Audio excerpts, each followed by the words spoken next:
यो चलाक छट्टु फटाहरूले चलाएको देशमा के आश गर्ने, कति आश गर्ने। मैले चाहिँ अब यिनीहरूदेखि आश गर्नु पनि छोडेको र अब म चाहिँ यिनीहरूदेखि झुक्किनु पनि छोडेको।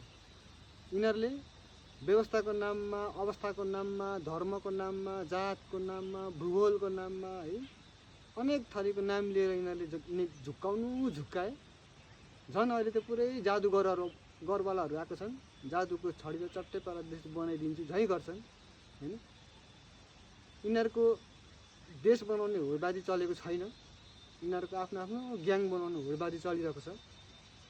कसको ग्याङ धेरै, कसको ग्याङ बलियो, त्यो ग्याङ बनाउनु यिनीहरू होडबाजी चलाइरहेका छन्। यिनीहरू कार्यक्रम, योजना, भिजन, विचार बोकेर आएकाहरू होइनन्। यिनीहरू भनेको चलाक, छट्टु र फटाहरू भएर आएका हुन् है। मैले चाहिँ यिनीहरूदेखि अब आश पनि गर्नु छोडेको, अब यिनीहरूदेखि झुक्किनु पनि छोडेको म चाहिँ है। तपाईँहरू पनि नझुक्किनुहोस् है।